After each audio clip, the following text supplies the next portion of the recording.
تنزيل من رب العالمين.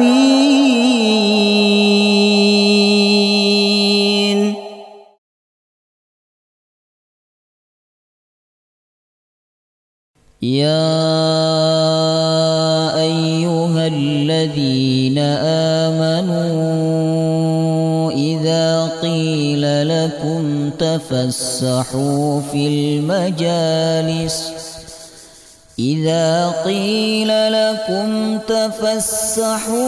المجالس فافسحوا يفسح الله لكم وإذا قيل انشزوا فانشزوا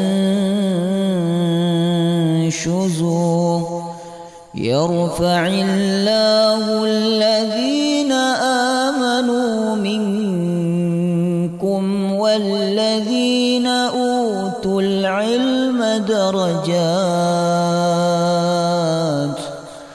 والله بما تعملون خبير.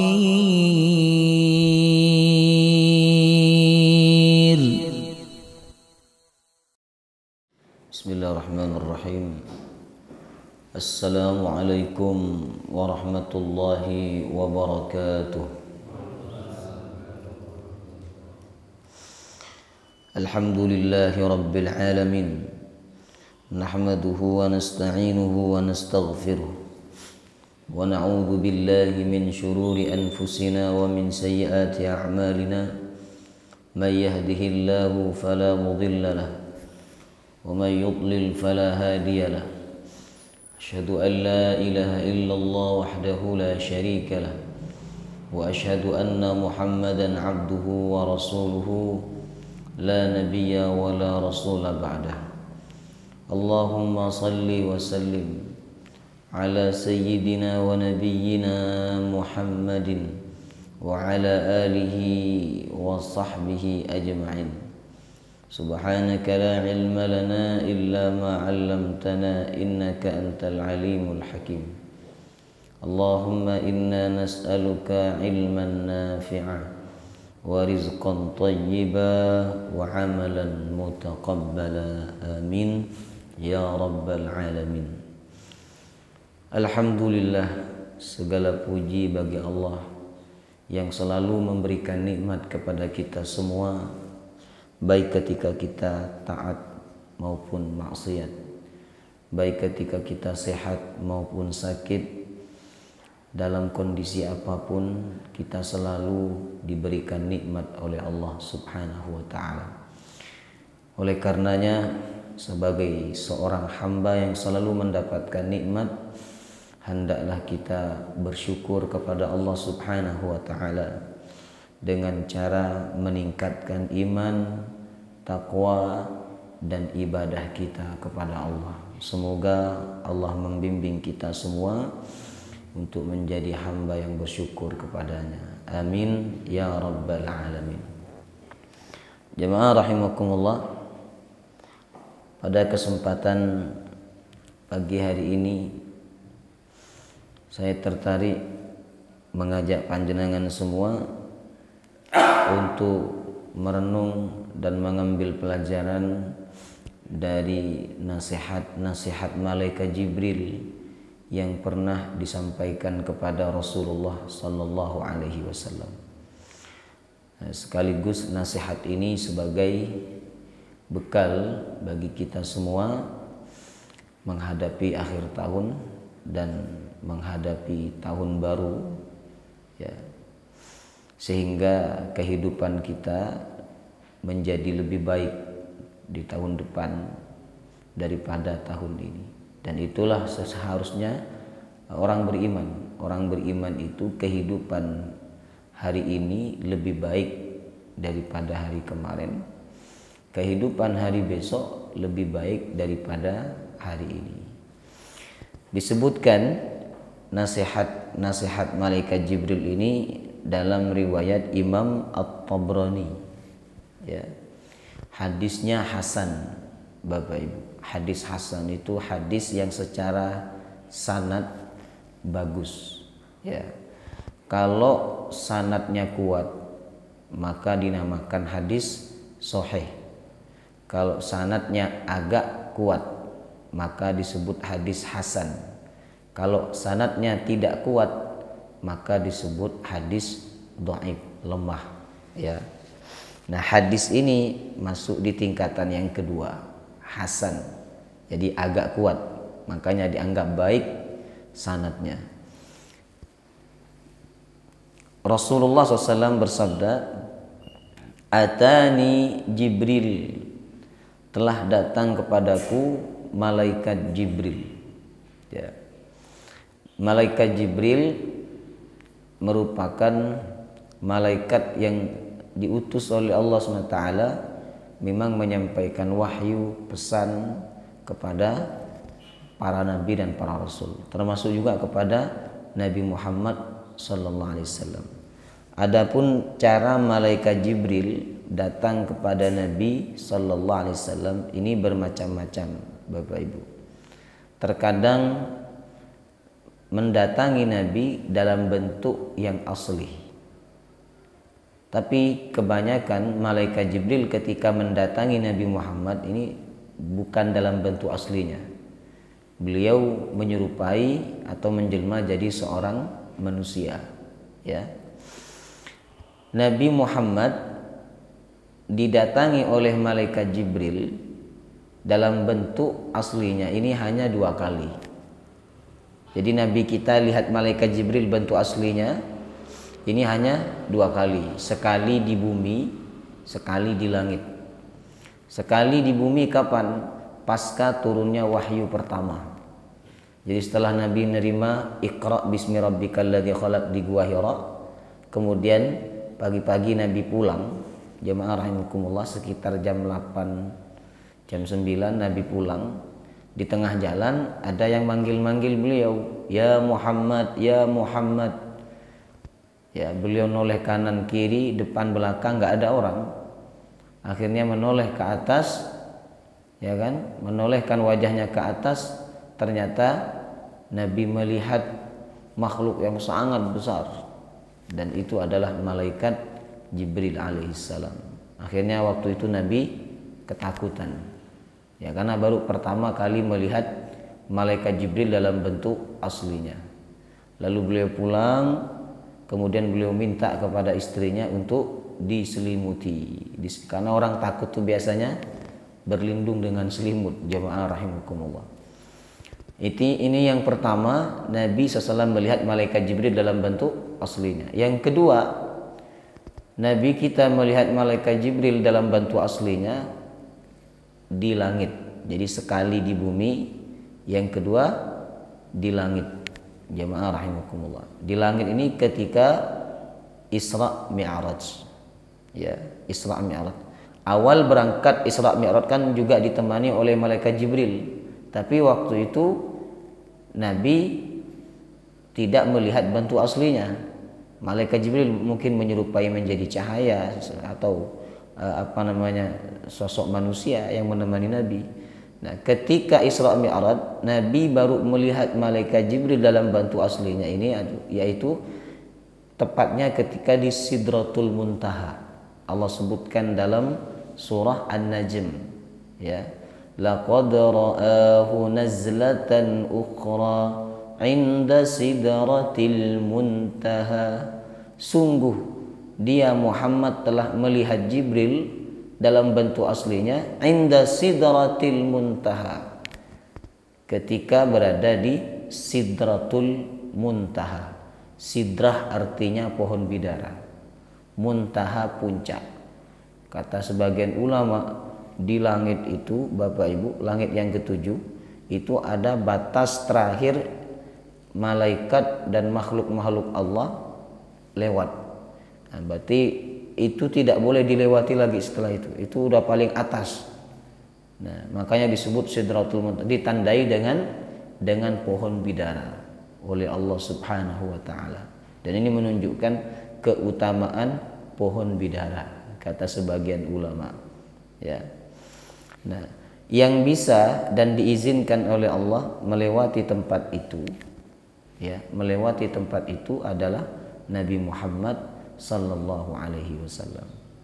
Ya. Nah, ketika di Sidratul Muntaha itulah Nabi kita melihat malaikat Jibril dalam bentuk asli. Jadi hanya 2 kali.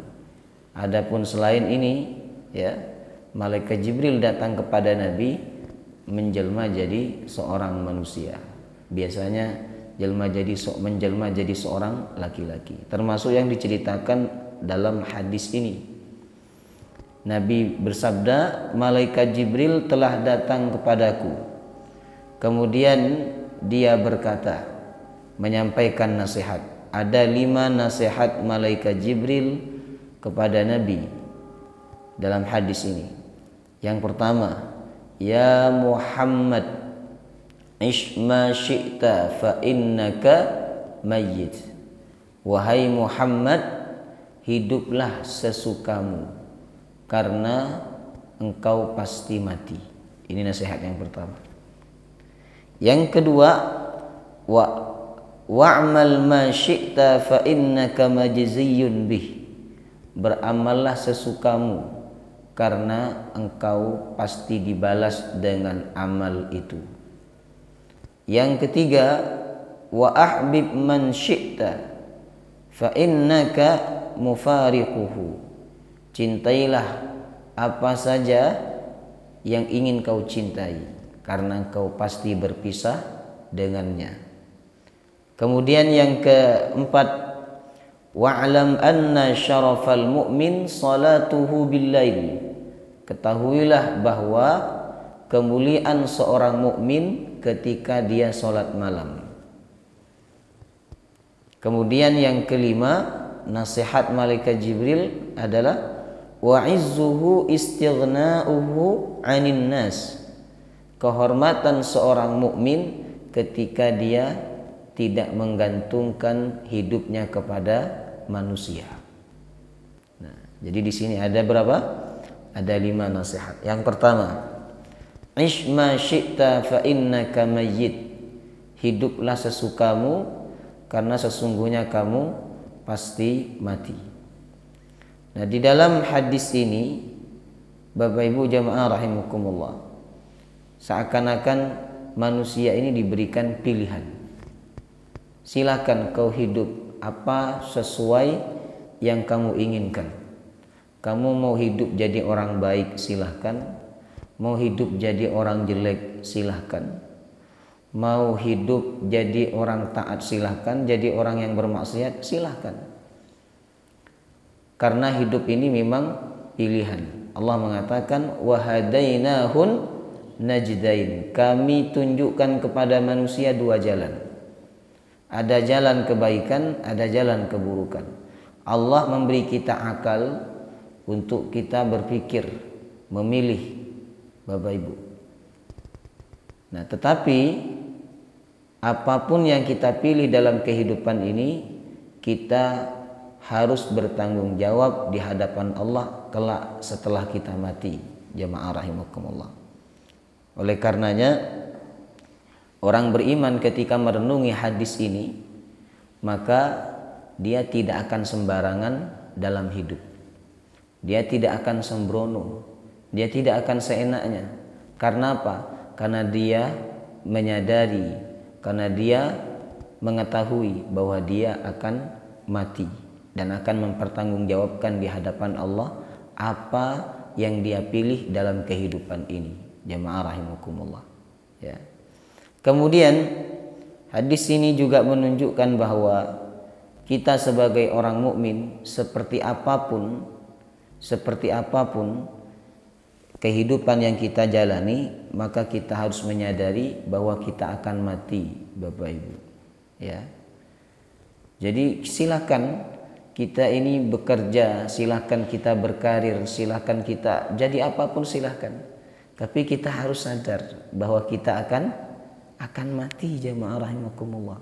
Allah mengatakan dalam surah Al-Mulk, "Huwallazi ja'ala lakumul arda dalulan famshu fi manakibiha wa kulu mir rizqi wa ilaihin nusyur."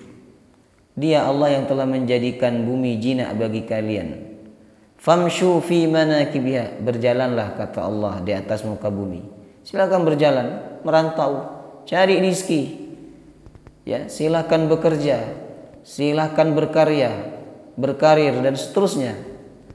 Wa kulu mir rizki, makanlah rizki Allah sesuka kalian. Tapi di ujung ayat Allah mengingatkan, wa ilaihin nusyur. Tapi ingat kata Allah, kalian semua nanti akan kembali kepada Allah Subhanahu wa taala untuk mempertanggungjawabkan apa yang kalian lakukan selama hidup di dunia. Jadi hendaklah kita sebagai seorang mukmin menyadari bahwa kematian itu bisa datang kapan saja. Jamaah rahimakumullah. Terkadang orang yang lalai mengingat kematian, ternyata kematian datang kepada dia. Terkadang orang yang ingat mati, Bapak Ibu, ya kan, kematian belum datang kepada dia. Jamaah rahimakumullah. Ini banyak kasusnya. Ya, banyak kasusnya. Orang dia tidak menyangka bahwa dirinya akan mati, jamaah rahimakumullah, dalam waktu dekat, ternyata kematian datang kepada dia. Ya. Ada orang juga menyangka dirinya sebentar lagi mati, tapi ternyata sampai sekarang belum mati, jamaah rahimakumullah. Jadi kematian itu suatu misteri, ya, yang mana jadwal kedatangannya tidak bisa diprediksi, Bapak Ibu. Kalau macet itu masih bisa diprediksi, jamaah rahimakumullah. Yang lain-lain masih bisa diprediksi, tapi kematian ini tidak bisa diprediksi. Ya, ada dua yang tidak bisa diprediksi oleh manusia. Ya, yang pertama kematian, yang kedua jodoh, rizki, jamaah rahimakumullah, yang mana datangnya terkadang secara tiba-tiba. Oleh karena itu, Bapak Ibu jamaah rahimakumullah, penting bagi kita semua selalu ingat mati. Ingat mati ini tidak jelek ya, justru kebaikan. Karena dengan mengingat kematian kita menghargai waktu dalam kehidupan ini, jamaah rahimakumullah. Ya, kita hidup, berusaha hidup enak silahkan, berusaha hidup bahagia silahkan, ya. Tapi kita juga harus mempersiapkan kematian yang bahagia. Kenapa? Karena kebahagiaan saat kita mati itulah yang akan kita bawa terus sampai menghadap Allah. Tapi kebahagiaan yang kita cari dalam kehidupan ini, apabila kita sudah mati, maka kebahagiaannya juga akan mati, akan hilang, jamaah rahimakumullah. Ya. Nah, maka kita harus menyadari bahwa seperti apapun kita menjalani kehidupan ini, ujungnya adalah kematian. Ya, ujungnya adalah kematian, jamaah rahimakumullah. Dan ini menunjukkan bahwa dunia amat sangat sementara, Bapak Ibu, sebentar. Kita ini hidup, kata Nabi, sebentar, seperti orang numpang lewat. Ya, seperti orang numpang lewat. Ada seorang musafir lewat di suatu tempat, ya kan? Setelah itu dia berteduh di bawah pohon, istirahat sejenak, lalu dia meninggalkan tempat tersebut. Nah, itulah Nabi menggambarkan betapa dunia ini sebentar, jamaah rahimakumullah. Jadi hakikat dunia ini pertama sementara, yang kedua sebentar, yang ketiga sedikit. Ya. Oleh karena itu orang yang soleh, orang yang betul-betul mengharapkan akhirat, mereka tidak tertipu oleh kehidupan dunia. Jadi nasihat malaikat Jibril yang pertama, ish ma syi'ta fa innaka mayyit. Silakan hidup sesukamu karena engkau pasti akan mati. Ya. Orang kalau ingat mati nggak mungkin hidup sesukanya. Nah, tapi kalau orang itu tidak ingat mati, jamaah rahimakumullah, maka dia hidup seenaknya dia, hidup sembarangan. Pokoknya dia tidak mengenal halal haram, dia tidak lagi mempertimbangkan ini benar atau tidak, ya kan, ini diridhai oleh Allah atau tidak, ya kan. Tapi kalau orang ingat mati, Bapak Ibu, ya kan, maka dia akan berhati-hati dalam hidup, ya. Kemudian nasihat yang kedua, yang disampaikan oleh malaikat Jibril kepada Nabi sallallahu alaihi wasallam, yaitu wa'mal ma syi'ta fa innaka majziyun bih. Beramallah sesukamu karena kamu pasti dibalas dengan amal tersebut. Subhanallah. Beramallah sesukamu karena kau pasti dibalas. Jadi semua perbuatan kita ini Bapak Ibu tidak ada yang dilewatkan oleh Allah. Semuanya dibalas oleh Allah Subhanahu wa taala. Duduknya kita di dalam majelis ini, Pak, ini enggak sia-sia. Jangan kira kita duduk di sini ini sia-sia. Ya, kalau kita duduk di kafe, duduk nongkrong di mana, mungkin di situ ada kesia-siaan. Tapi duduknya kita di dalam majelis ilmu ini tidak sia-sia dan tidak disia-siakan oleh Allah. Duduk kita di sini akan dibalas oleh Allah Subhanahu wa taala. Karena semua perbuatan itu akan menemui balasannya, jemaah rahimakumullah. Sekecil apapun pasti dibalas oleh Allah. فَمَنْ يَعْمَلْ مِثْقَالَ ذَرَّةٍ خَيْرًا يَرَهُ وَمَنْ يَعْمَلْ مِثْقَالَ ذَرَّةٍ شَرًّا يَرَهُ. Siapa yang melakukan amal kebaikan walaupun sekecil biji zarrah, Allah akan perlihatkan balasannya. Sebaliknya, buruk walaupun sekecil biji zarrah juga diperlihatkan balasannya oleh Allah Subhanahu wa taala. Jadi semua amal kita ini dibalas oleh Allah. Nah, oleh karena itu Bapak Ibu jemaah rahimakumullah, hendaklah kita sebagai orang beriman sebelum kita beramal, kita membayangkan bahwa amal kita ini dibalas oleh Allah. Sehingga ketika kita ingin melakukan suatu perbuatan, lalu saat itu kita menyadari bahwa perbuatan kita akan dibalas, pasti kita akan hati-hati jemaah rahimakumullah.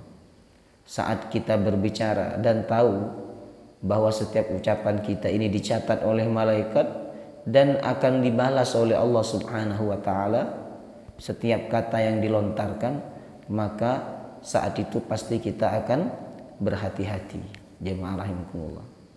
Seperti presiden, Bapak Ibu. Presiden itu kalau ngomong kan dicatat oleh ajudannya, ya kan, dicatat oleh sekretarisnya, jemaah rahimakumullah. Dia hati-hati, saking hati-hatinya presiden itu sampai melihat teks, jemaah rahimakumullah, takut salah yang disampaikan, ya kan. Nah begitu juga kita sebagai seorang mukmin harusnya lebih berhati-hati. Kenapa? Karena yang mencatat ucapan kita bukan lagi manusia, tetapi malaikat. Jadi kalau ngomong hati-hati, jemaah rahimakumullah. Ya kan? Kalau tidak penting-penting banget, tidak perlu dibicarakan, tidak perlu menghabiskan waktu, apalagi sampai menyakiti hati orang lain, sampai menghina orang lain. Ini Allah mengatakan ma yalfidhu min qaulin illa ladaihi raqibun atid.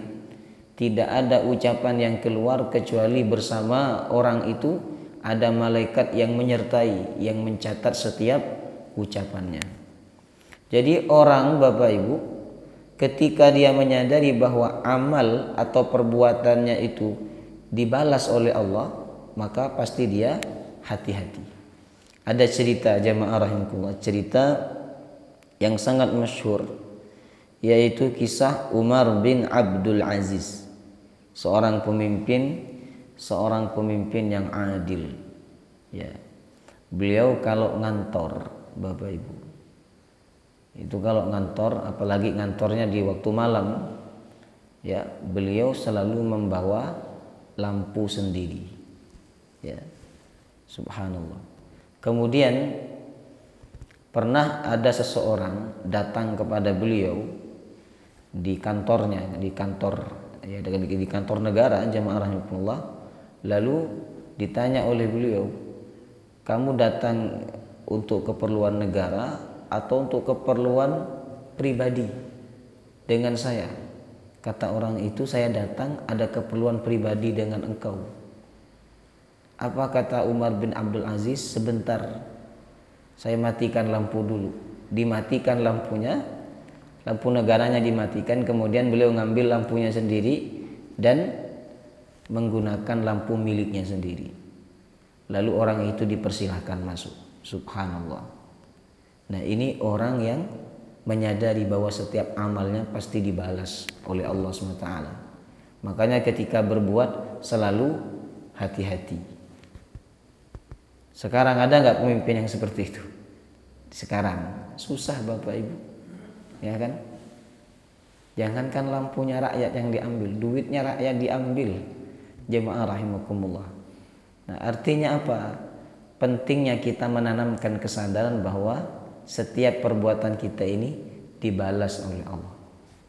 Ya. Betapa banyak manusia masuk neraka gara-gara ucapan yang tidak dia sadari bahwa ucapan itu telah mengandung murka Allah Subhanahu wa taala. Dan betapa banyak manusia masuk surga gara-gara satu ucapan yang mana ucapan itu mengandung ridha Allah Subhanahu wa taala. Jadi kita renungkan nasihat malaikat Jibril ini Bapak Ibu. Wa'mal ma syi'ta fa innaka majziyun bih. Beramallah sesukamu karena engkau pasti dibalas oleh Allah Subhanahu wa taala. Ya. Nah, cuman bedanya kalau keburukan itu balasannya setimpal, sedangkan kebaikan balasannya tidak setimpal. Balasannya lebih banyak. Jemaah rahimakumullah. Kalau keburukan, satu keburukan dibalas satu oleh Allah, sedangkan kebaikan dibalas lebih, bahkan lebih banyak. Bayangkan ya, kita sholat subuh, rakaatal fajri khairum minad dunya wa ma fiha. 2 rakaat fajar, maksudnya 2 rakaat sholat subuh, itu lebih baik daripada dunia dan seisinya. Kita hidup 1000 tahun, kita belum tentu bisa memiliki dunia dan seisinya Bapak Ibu. Belum tentu. Ya, bahkan bukan belum tentu, tidak mungkin kita memiliki dunia dan seisinya. Jemaah rahimakumullah. Ya, tapi ketika kita sholat subuh, apalagi sholat subuhnya berjamaah, itu dikatakan oleh Nabi lebih baik daripada dunia dan seisinya. Jadi menunjukkan bahwa kebaikan itu memang dibalas oleh Allah dengan balasan yang lebih, dengan balasan yang melimpah. Makanya sungguh beruntung ketika orang itu menjadi orang baik, orang saleh, karena dia mendapat balasan yang begitu melimpah dari Allah Subhanahu wa taala. Baik, kemudian ada lagi cerita yang lain. Ini cerita tentang Ibnul Mubarak, ya. Imam Ibnul Mubarak, jamaah rahimakumullah. Nah, Imam Ibnul Mubarak ini Bapak Ibu merupakan seorang anak yang lahir dari orang tua yang memang soleh. Jadi orang tuanya soleh, ayahnya soleh, ibunya solehah. Ceritanya Imam Ibnul Mubarak ini luar biasa, jamaah rahimakumullah. Jadi ayahnya Imam Ibnul Mubarak ini seorang budak ceritanya. Kemudian dinikahkan oleh tuannya atau oleh majikannya dengan anak perempuannya.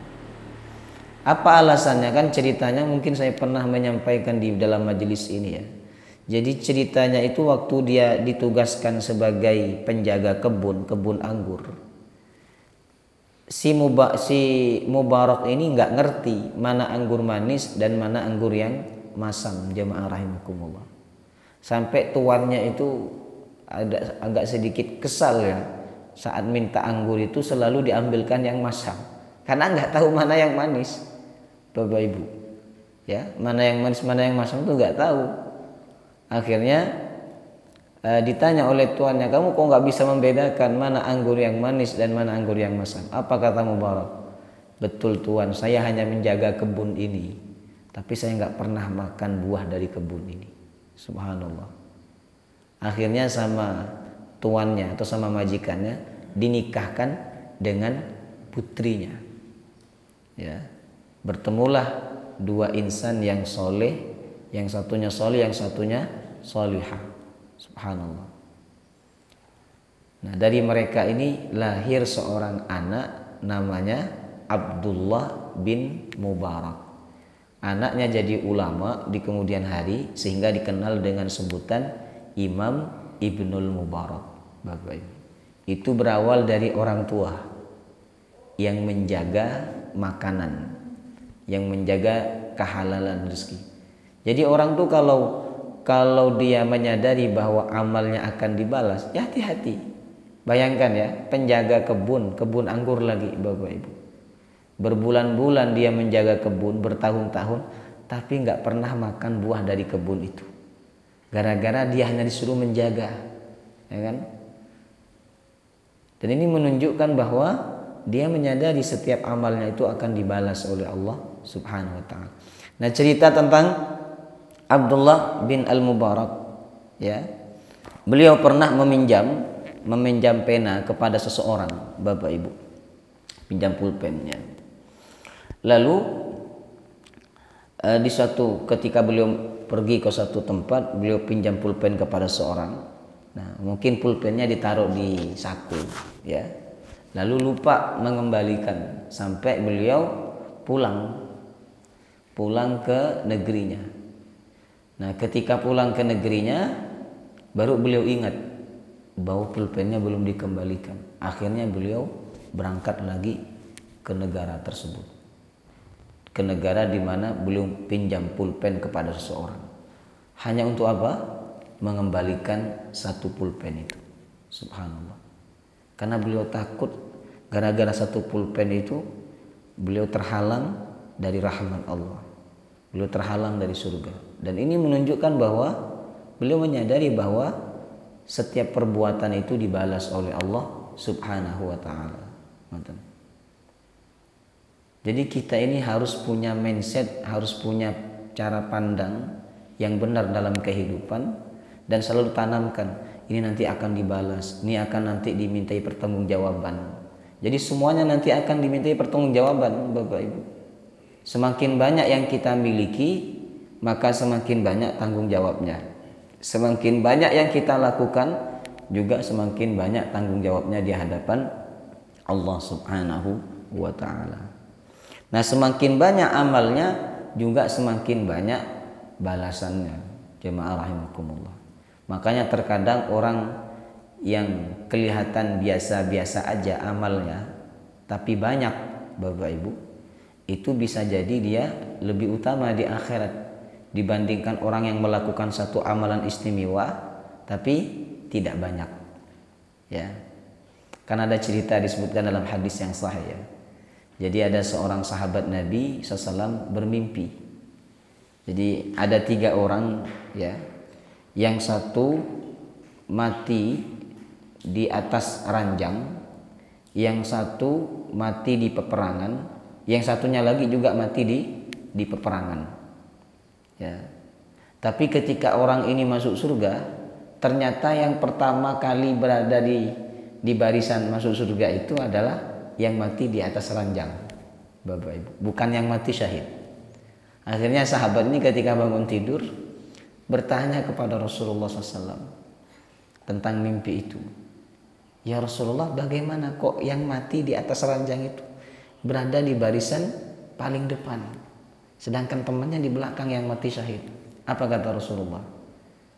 Nah, tidakkah kamu menyadari bahwa dia hidup lebih lama dibandingkan temannya itu?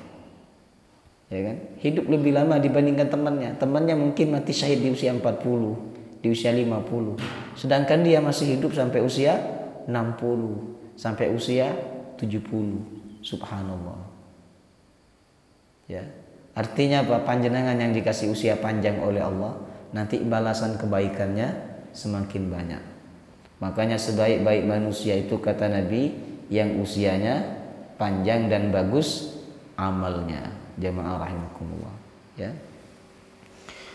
Kemudian nasihat yang ketiga, wa ahbib man syi'ta fa innaka mufarikuhu.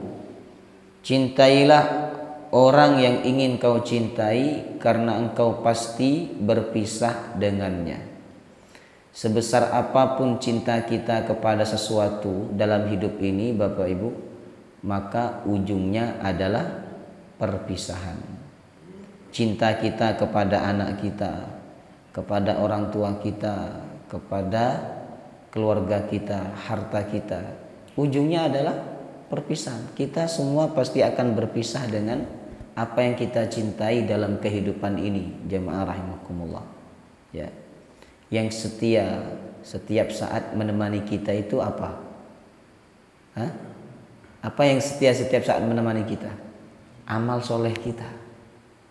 Nah, jadi kalau kita mencintai sholat, Bapak Ibu, itulah yang setia dengan kita nanti sampai kita menghadap Allah. Adapun anak kita, pasangan kita, mereka akan melupakan kita apabila kita sudah mati, jamaah rahimakumullah. Ya, kita ini diingat setelah kita mati, diingat oleh orang yang masih hidup berapa lama? Sebentar, Bapak Ibu, sebentar. Ya, coba panjenengan mungkin pernah orang tua panjenengan, berapa lama panjenengan mengingat orang tua panjenengan ketika mereka sudah tidak ada? Sebentar, jemaah rahimakumullah. Hanya mungkin sekilas saja terlintas, tapi setelah itu kita akan sibuk dengan urusan kita. Kita akan sibuk dengan kegiatan kita, dengan keluarga kita. Jadi kita ini sebentar, jemaah rahimakumullah, diingat oleh orang yang masih hidup, Bapak Ibu. Ya. Kalau laki-laki ditinggal mati oleh istrinya, berapa lama laki-laki itu mengingat istrinya? Tidak lama, ya kan? Bahkan istrinya masih hidup pun kadang suaminya sudah nggak ingat, Bapak Ibu. Ya kan? Nah, istri ditinggal mati oleh suaminya, ya kan? Ini 4 bulan 10 hari masa iddah. Masa iddah 4 bulan 10 hari. Artinya jamaah rahimakumullah, kita semua akan berpisah dengan orang yang kita cintai, Bapak Ibu. Begitu juga Nabi kita, Nabi Muhammad itu banyak mencintai manusia dan istimewa di dalam kehidupan beliau. Beliau mencintai, amat sangat mencintai istri pertamanya yang bernama Khadijah radhiyallahu anha. Ya. Nah, Nabi SAW berpisah dengan Khadijah, Bapak Ibu. Walaupun Nabi sangat mencintai, tapi Nabi ternyata berpisah. Makanya malaikat Jibril berkata, cintailah orang yang engkau cintai, engkau akan berpisah dengannya. Dan Nabi berpisah dengan Khadijah. Khadijah meninggal atau wafat, jamaah rahimakumullah, ketika dakwah Islam mau sukses. Ya kan? Mau sukses, ternyata wafat. Makanya ketika dakwah Islam sudah sukses, Nabi SAW selalu ingat Khadijah. Jadi kalau Nabi makan dengan istrinya yang lain, Nabi mau berangkat perang, itu Nabi ingat sama istri pertamanya. Karena istri pertamanya yang nemani beliau ketika dakwah dalam keadaan susah. Jamaah rahimakumullah. Ya kan? Tapi begitulah kehidupan ya. Terkadang jadi Nabi mungkin membayangkan seandainya ada Khadijah ketika dakwah ini dalam keadaan sukses, banyak pengikutnya, tentu kebahagiaan itu akan lebih sempurna, jamaah rahimakumullah. Ya kan? Terkadang sama dengan kita, Bapak Ibu.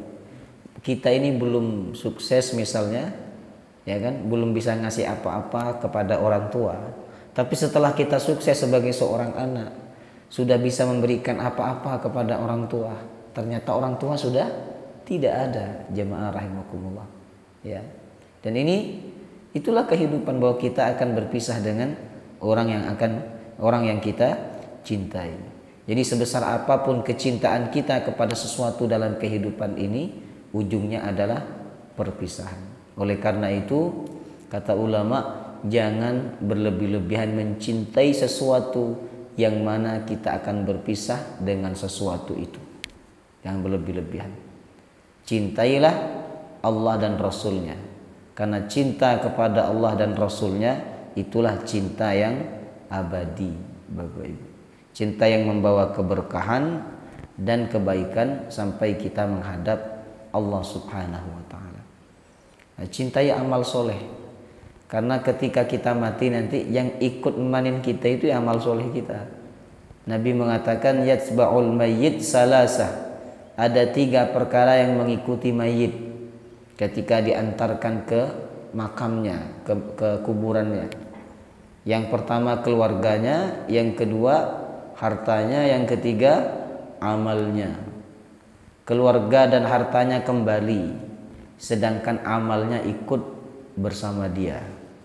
Jadi yang setia setiap saat ini adalah amal kita, jemaah rahimakumullah. Jangan sampai kita tidak beramal karena anak, karena istri, karena harta, karena kedudukan. Jangan sampai kita tidak beribadah karena itu semua. Ya. Ada cerita, Bapak Ibu, cerita seorang laki-laki ketika dia lagi bekerja, dia ditelepon sama istrinya. Nah, istrinya minta anggur. Maka karena suaminya ini cinta kepada istrinya dan sangat sayang kepada istrinya, maka ketika jam istirahat, si suami ini datang ke toko membelikan anggur untuk istrinya. Lalu memaketkan, dikirim pakai kurir, Bapak Ibu. Nah, sore hari ketika dia sudah selesai bekerja, kemudian dia pulang, sampai rumah si suaminya ini bertanya, "Apa tadi anggurnya sudah datang?" Kata istrinya, "Ya sudah datang, alhamdulillah." Ditanya lagi oleh suaminya, "Masih ada enggak anggurnya?" Kata istrinya, "Sudah tidak ada, sudah habis." Ya. Lalu suaminya mikir, "Saya masih hidup, istri saya sudah lupa kepada saya." Apalagi kalau saya sudah tidak ada. Akhirnya si suaminya ini keluar datang kepada seorang tokoh agama. Lalu dia berkata, "Saya punya tanah di sana, saya wakafkan untuk kepentingan umat Islam." Jadi istrinya nggak disisakan tanah sama sekali. Karena apa? Ya itu tadi, gara-gara anggur. Subhanallah. Dan ini anggur memberikan pengajaran kepada dia betapa manusia itu cepat sekali melupakan, Bapak Ibu. Maka yang tidak lupa kepada kita itu cuman amal soleh kita, jemaah rahimakumullah. HP yang kemana-mana kita bawa, kalau kita mati kita nggak akan bawa, Bapak Ibu. Semahal apapun HP-nya nggak akan dibawakan. Semurah apapun HP-nya juga tidak akan dibawakan, jemaah rahimakumullah. Apa yang kita bawa? Al-Quran yang kita baca, sholat yang kita kerjakan, zakat yang kita tunaikan, sedekah yang kita berikan, itulah yang kita bawa menghadap Allah Subhanahu wa ta'ala. Baik. Kemudian yang keempat, nasihat malaikat Jibril kepada Nabi SAW adalah, wa'lam anna syarafal mu'min salatuhu bil-lail. Ketahuilah sesungguhnya kemuliaan seorang mukmin ketika dia sholat malam. Nah, subhanallah. Kalau kita ingin mencari kemuliaan, Pak, maka kuncinya itu ada di sholat malam.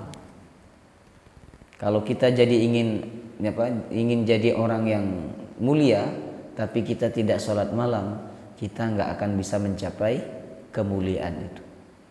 Makanya sholat pertama yang diperintahkan oleh Allah kepada Nabi Muhammad adalah sholat malam, bukan sholat 5 waktu, Bapak Ibu.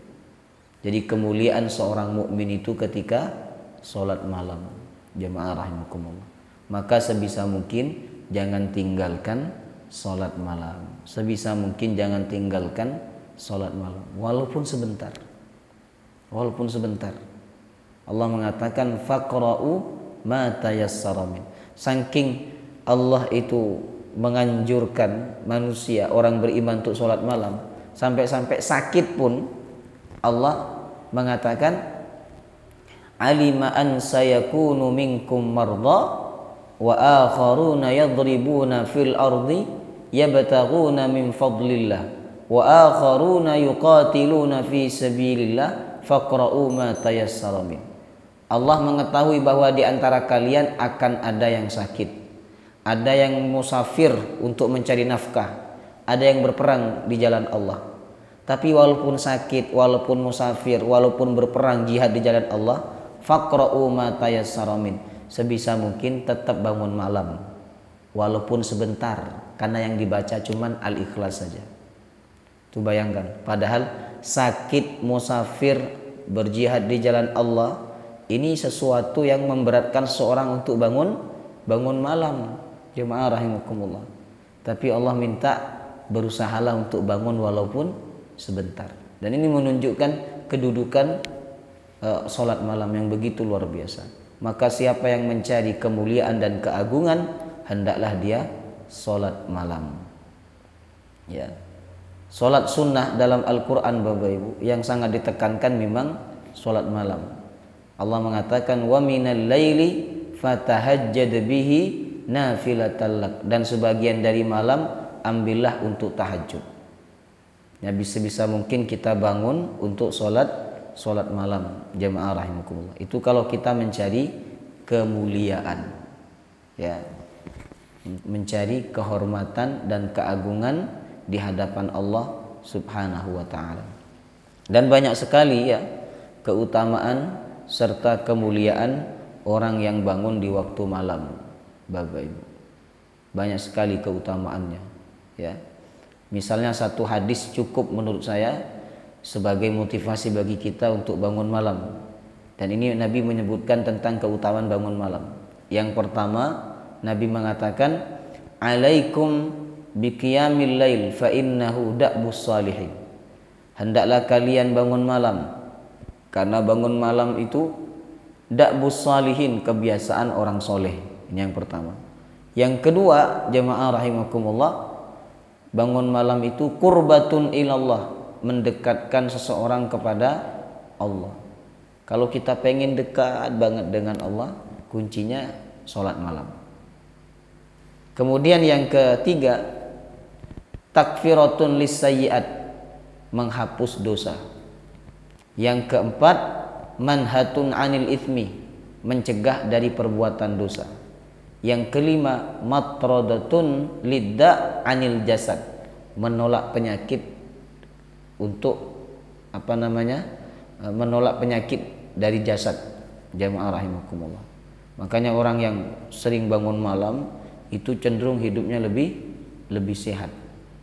Bahkan ada seorang dokter itu kan yang ketika mengobati pasiennya, Bapak Ibu, itu menggunakan terapi sholat malam, qiyamul lail, jamaah rahimakumullah. Dan ini menunjukkan betapa agungnya sholat malam. Sehingga orang mukmin yang mencari kemuliaan, maka kemuliaan itu ada pada sholat malam. Yang terakhir, Malaikat Jibril berkata kepada Nabi, wa izzuhu istighna'uhu 'anin nas, kehormatan seseorang mukmin ketika dia tidak bergantung kepada manusia. Subhanallah.